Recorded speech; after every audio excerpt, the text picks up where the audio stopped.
السلام علیکم ورحمۃ اللہ وبرکاتہ۔ پیارے دوستو، آج کی ویڈیو میں ہم بات کریں گے کہ کیا امام مہدی کے دور میں جو جنگیں ہوں گی ان میں تلواریں استعمال ہوں گی یا جدید اسلحہ۔ حضرت کعب احبار رضی اللہ تعالیٰ عنہ کی ایک روایت میں لڑی جانے والی جنگوں کے بارے میں فرمایا، کیوں نہ اس بڑے ملحمہ میں مجھے حاضری نصیب ہوتی، کیونکہ اللہ تعالیٰ نے ہر لوہے پر بزدلی کو ممنوع کر دیا۔ اس ہونے والی جنگ میں اگر ایک آدمی کو سفور جیسے چھوٹے لوہے سے مارا جائے تو بھی پھٹ جائے۔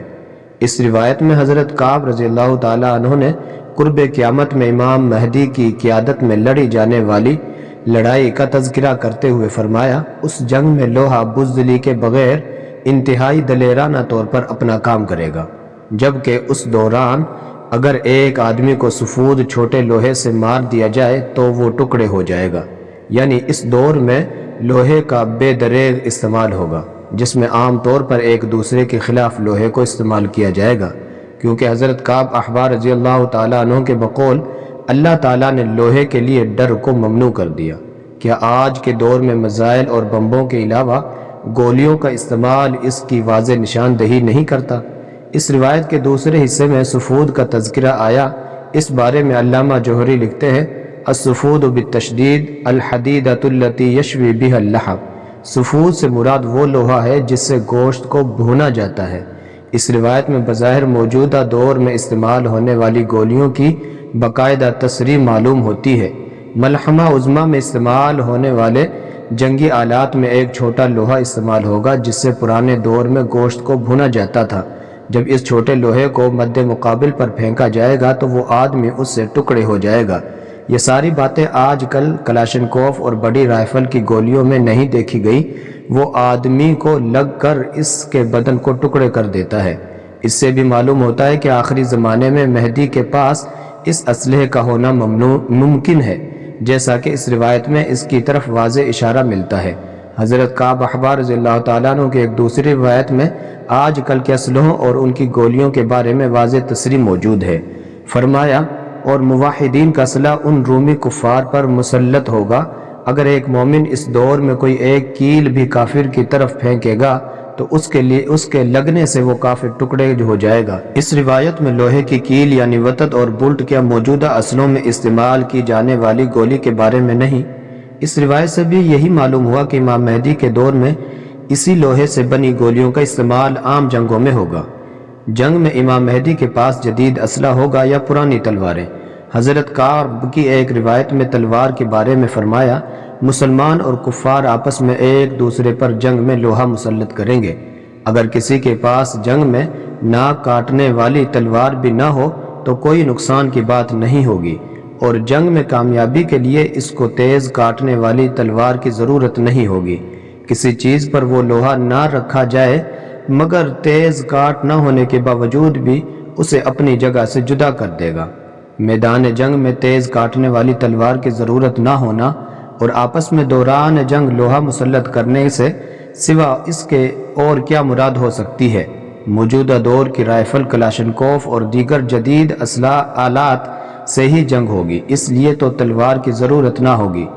اسی کی طرف اشارہ کرتے ہوئے فرمایا، تیز دھار نہ ہونے کے باوجود جس طرف اس تلوار کا رخ پھیرے گا تو وہ چیز اپنی جگہ سے جدا ہو جائے گی، یعنی جس طرف نشانہ مقصود ہوگا اسی طرف نشانہ لگا کر ہدف پر ہی لگے گا، جو آج کل اسلحے میں بخوبی پایا جاتا ہے۔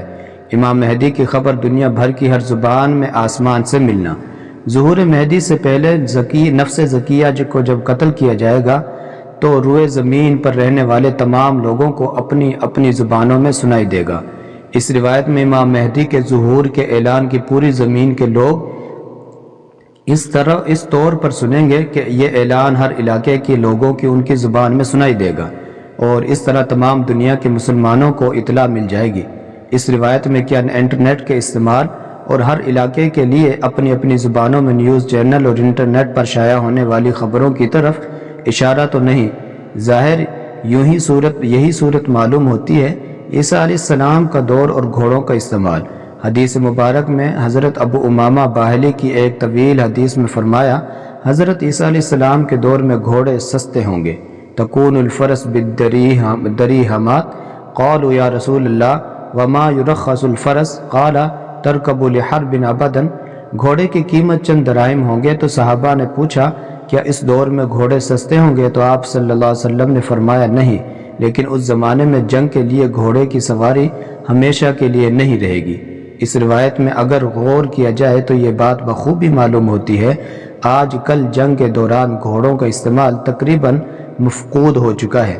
اس لیے معلوم ہوا کہ آخری دور میں لڑی جانے والی جنگوں میں گھوڑوں کا استعمال سواری کے لیے نہیں ہوگا بلکہ دیگر آلات استعمال ہوں گے، جیسا کہ آج کل کی گاڑیاں وغیرہ۔ ایک اعتراض اور اس کا جواب۔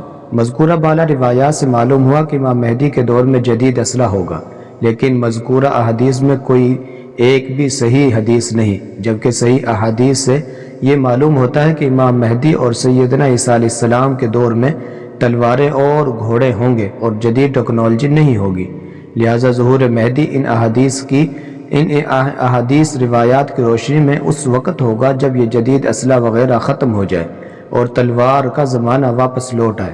جواب: جن صحیح احادیث میں ظہور مہدی کے دور میں ان گھوڑوں اور تلواروں کا تذکرہ ہے، اس سے یہ استدلال کرنا کہ ظہور مہدی سے پہلے موجودہ ٹیکنالوجی مکمل طور پر ختم ہو جائے گی، یہ استدلال کرنا بظاہر درست معلوم نہیں ہوتا، کیونکہ ان احادیث میں کہیں بھی یہ تذکرہ نہیں کہ تلواروں اور گھوڑوں کے علاوہ اسلحے نہیں ہوں گے۔ جب قدیم اسلحوں کے علاوہ معاصر اسلحوں پر رد نہیں، تو اس سے یہ استدلال کیسے ممکن ہے کہ پرانے زمانے کے اسلحے نہیں ہوں گے؟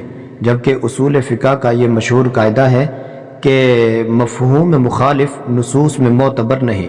اس سے معلوم ہوا کہ اگرچہ احادیث میں تلواروں اور گھوڑوں کا ذکر ہے، لیکن اس کو جدید ٹیکنالوجی کے نہ ہونے پر بطور دلیل بیان نہیں کیا جا سکتا، کیونکہ یہ استدلال کرنا وجود فاسدہ اور استدلالات قاصدہ میں سے ہے، اور یہ بھی عین ممکن ہے کہ دونوں احادیث میں تطبیق کر دی جائے۔ مثلا یہ کہا جائے کہ امام مہدی کے ظہور کے بعد گھوڑے اور تلواریں بھی ہوں گی اور جدید اسلحہ بھی ہوگا، جیسا کہ موجودہ دور میں اکثر جدید فوجی تربیت کے دوران گھڑ سواری اور تلوار بازی سکھائی جاتی ہے، اور جہاں جدید سواریاں لے جانا ممکن نہ ہو تو وہاں گھوڑوں پر سفر کیا جاتا ہے۔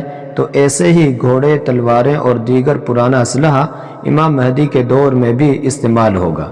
واللہ اعلم بالصواب۔ وعلیکم السلام ورحمۃ اللہ وبرکاتہ۔